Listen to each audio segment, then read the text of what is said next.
لە دوای 11 ساڵ لە دانانی بەردی بناغی نەخۆشخانەی چارەسەری بەرکەوتوانی کیمیابارانی هەڵەبجە، وەزارەتی تەندروستی حکوومەت هێرێم بە فەرمیکردنەوەی ئەو نەخۆشخانەی ڕاگەیاند کە تایبەتە بە چارەسەرکردنی بریندارانی کیمیاباران. بەرکەوتوانی چەکی کیمیاییش دەڵێن کردنەوەی نەخۆشخانەکەی هیوابەخشە و داوا دەکەن تیمی پسپۆڕ و شارەزا چارەسەری بریندارانی کیمیاباران بکەن. کردنەوەی ئەو نەخۆشخانەیە هەم لە ڕووی خزمەتگوزاریەوە، هەم لە ڕووی معنەویەوە، هەم لە ڕووی بەنێودەوڵەتیکردنی کەیسەکەەوە گرنگی و ئەهمیەتی خۆی هەیە.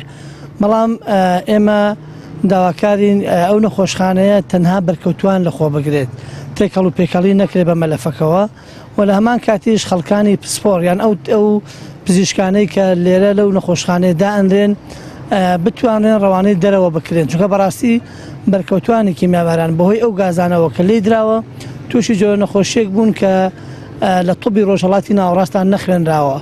بۆیە ئەکرێت سوود لە تەجروبەکانی وڵاتی ئێران وەربگرێت، سوود لە وڵاتانە کە پێشکەوتون لە بواری کیمیاباران وەربگیرێ بۆ چارەسەرکردن و تەمەناکەین ئەو نەخۆشخانەیە ببێتە هۆی کەمکردنەوەی ئازاری سەرجەم بەرکەوتوانی هەرێمی کوردستان.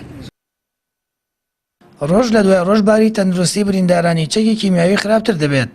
لە ساڵی 2023 تا ئێستا 107 برینداری چەکی کیمیاوییانیان لەدەست داوە.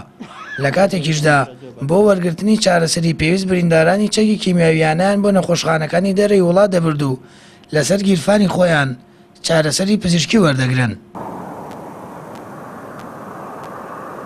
کردنەوەی نەخۆشخانەی چارەسەری بەرکەوتوانی کیمیاباران چاوەڕوانی بریندارانی کیمیابارانی نێشت و لە دوای 11 ساڵ حکوومەت تازە بڕیاریکردنەوەی نەخۆشخانەکەیدا.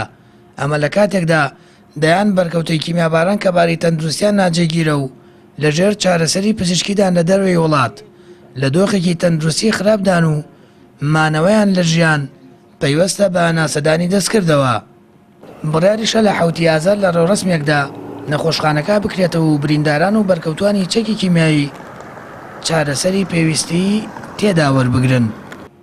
سامان فەتاح، کەناڵی ئاسمانی پەیام، هەڵەبجە.